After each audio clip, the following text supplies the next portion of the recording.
जैसे कभी कभी आप होता है ना, पढ़ते पढ़ते दिमाग में आता है यार मेरा नहीं हो पाएगा, तब उस टाइम पे हमें क्या मोटिवेशन लेना चाहिए? मैंने अपने अंदर वो हिम्मत मैम रखी और हिम्मत को बनाए रखा कि मैम मुझे सिलेक्शन लेना, मुझे कुछ करना है। तो इसी बेस पे फिर मैंने अपनी हिम्मत को छोड़ा नहीं मैम, मैं उस चीज में फिर लगा ही रहा। And ma'am your classes are really helpful for me. Hi everyone, जैसे कि आप लोगों को पता ही है यार कि मैं तो हमेशा ही आपकी क्लास लेने के लिए आपको मिलती हूँ, लेकिन आज मैं मिली हूँ एक स्पेशल पर्सन के साथ। And we have with us mister Prashant Pandey.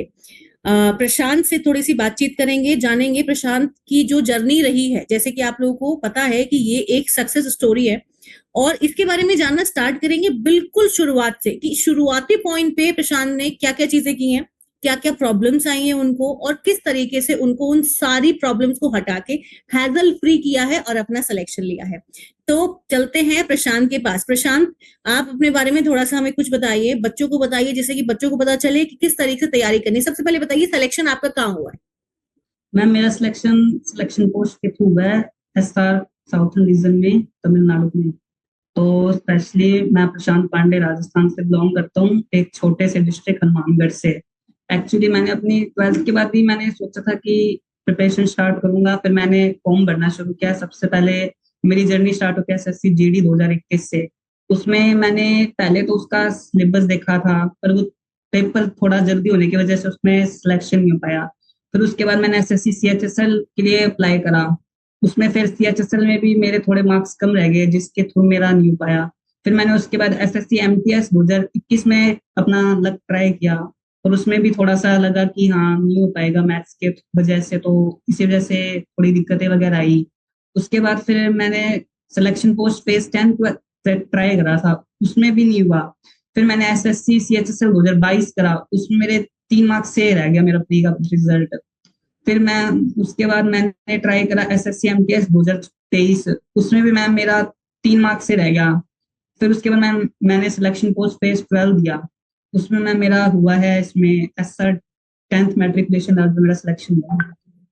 Okay, तो मतलब आप ये कहना चाहते हो कि बहुत सारे प्रॉब्लम्स आए तो हैं, लेकिन आपने कहीं ना कहीं बहुत सारे प्रॉब्लम्स को हटा के फाइनली सिलेक्शन ले लिया।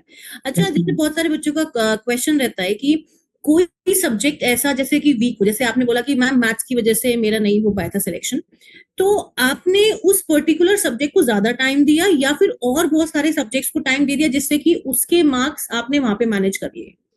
मैम स्पेशली तो मैम जैसे जीएस वाले सब्जेक्ट में तो मैम मार्क्स थोड़े से गेन करना थोड़ा इम्पॉसिबल सा हो जाता है। तो मैम मैंने इंग्लिश, रीजनिंग और थोड़ा मैथ्स पे फोकस करा था, जिसकी वजह से थोड़ा उसमें हो पाया मेरा सिलेक्शन। 140 मार्क्स थे मैम मेरे ये एसएससी सिलेक्शन पोस्ट में मैट्रिकुलेशन लेवल में। तो जीके में थोड़ा मेरा स्कोर कम पड़ गया, 20 नंबर ये मैम मेरे जीके में बस। Well, very nice it is, but GK और जीएस का सभी को प्रॉब्लम रहता है क्योंकि बहुत वास्ट वो है सिलेबस उसका, है ना? अब यस मैम। जैसे मैं आपसे एक सवाल पूछना चाहती हूँ। पॉइंट इज कि अगर किसी बच्चे को ऐसा लगे कि यार मेरा सिलेक्शन नहीं हो पाएगा, जैसे आपने बोला कि 2021 से आपने शुरू किया था और अभी जाके आपको सफलता मिली है ना? तो अगर जैसे कभी कभी आप होता है ना, पढ़ते पढ़ते दिमाग में आता है यार मेरा नहीं हो पाएगा, तब उस टाइम पे हमें क्या मोटिवेशन लेना चाहिए?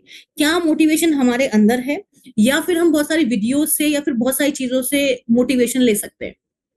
मैम स्पेशली तो मैम मैंने ऐसा किया था, क्योंकि जब भी मैं पढ़ता था तो मेरे को भी ऐसा लगता है मॉक टेस्ट वगैरह में मैम जब मेरे भी नंबर कम आते हैं तो मुझे भी थोड़ा सा लगता था कि हाँ जी सिलेक्शन लेना थोड़ा मुश्किल हो जाएगा। बट फिर मैम मैंने अपने अंदर वो हिम्मत मैम रखी और हिम्मत को बनाए रखा कि मैम मुझे सिलेक्शन लेना, मुझे कुछ करना है। तो इसी बेस पे फिर मैंने अपनी हिम्मत को छोड़ा नहीं मैम, मैं उस चीज में फिर लगा ही रहा।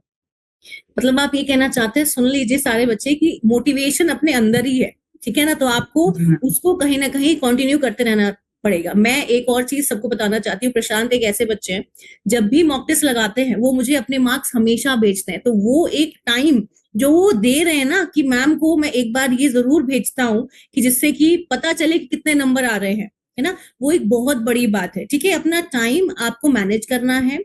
अपने जितने भी आप अपनी प्लानिंग कर रहे हैं, जो भी आप प्लानिंग बनाते हैं कि पहले मैथ्स करूंगा, रीजनिंग, इंग्लिश, जीएस, जैसे भी आप कर रहे हैं वो सब कुछ आपका बेस्ट होना चाहिए। हर एक बच्चा होता है अलग, हर एक बच्चे की प्लानिंग अलग होती है, ठीक है? तो प्रशांत, और कुछ कहना चाहेंगे आप? जैसे स्टूडेंट्स है बहुत सारे, या आपको ऐसा लगता है कि उस फेज में इस चीज की प्रॉब्लम बहुत आती होगी, कोई ऐसी चीज जो आप बच्चों को बोलना चाहें? मैम एक्चुअली मैम मेरे हिसाब से तो मैम ज्यादा प्रॉब्लम तो मैम मैथ्स और जीएस में ही आती है, क्योंकि मैथ्स का भी सिलेबस थोड़ा एडवांस पोर्शन थोड़ा ज्यादा लंबा खिंच जाता है। उसमें फॉर्मूले वगैरह होते हैं, डायमेंशंस वगैरह होती है, याद रखनी पड़ती हैं, ट्रिक्स होते हैं मैम, तो उसको थोड़ा सा मैनेज करने के लिए हमें थोड़ी सी शॉर्टकट्स भी अपनाने चाहिए। मतलब मैथ्स के लिए तो ज्यादा प्रैक्टिस करनी चाहिए, जीएस के लिए मैम हमें इतना कर लेना चाहिए कि मतलब हाँ उसमें नंबर ठीक बन जाए हमारे। हाँ जी। अच्छा, तो एसएससी अड्डा और मेरी क्लासेस के बारे में आप कुछ कहना चाहें, अगर कुछ बच्चों को बताना चाहें? Yes ma'am. मैम आपकी क्लासेस के थ्रू मैम मैंने सबसे पहले तो मैम इंग्लिश में मैम सबसे बड़ी प्रॉब्लम मेरे वोकैब और ग्रामर की थी, क्योंकि मैम यही दोनों सिलेक्शन का काम करवाती हैं। True true true. तो मैम मैंने सबसे पहले इसी पे मैम थोड़ा फोकस करा, और मैं अभी भी कर ही रहा हूँ फोकस, क्योंकि मैम अभी भी कुछ कुछ टाइप की वोकैबलरी है जो डाउट देते हैं मुझे अभी भी। तो मैं उसमें थोड़ा भी काम कर रहा हूँ, क्योंकि आने वाले टाइम मेरा भी एमटीएस और स्टेनो का भी पेपर है।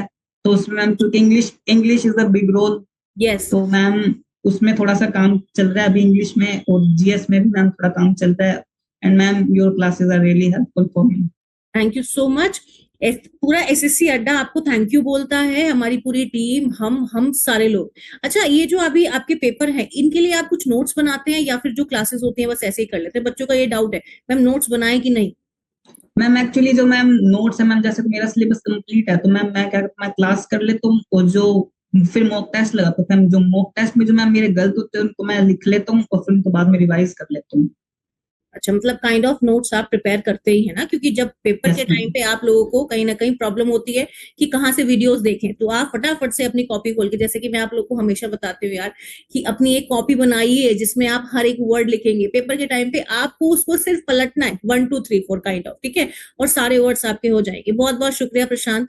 ऐसे ही आप अपना, तो आपको आपको पता है कि आपकी फैमिली और आप सबसे इंपॉर्टेंट है, सबका नाम रोशन करते रहिए, साथ साथ में हमें भी ऐसी हैप्पीनेस देते रहिएगा। हम आपको टारगेट करेंगे फिर से, जो आपके दोनों एग्जाम्स है उनके लिए, क्योंकि उनमें भी आपका सिलेक्शन जरूर होगा।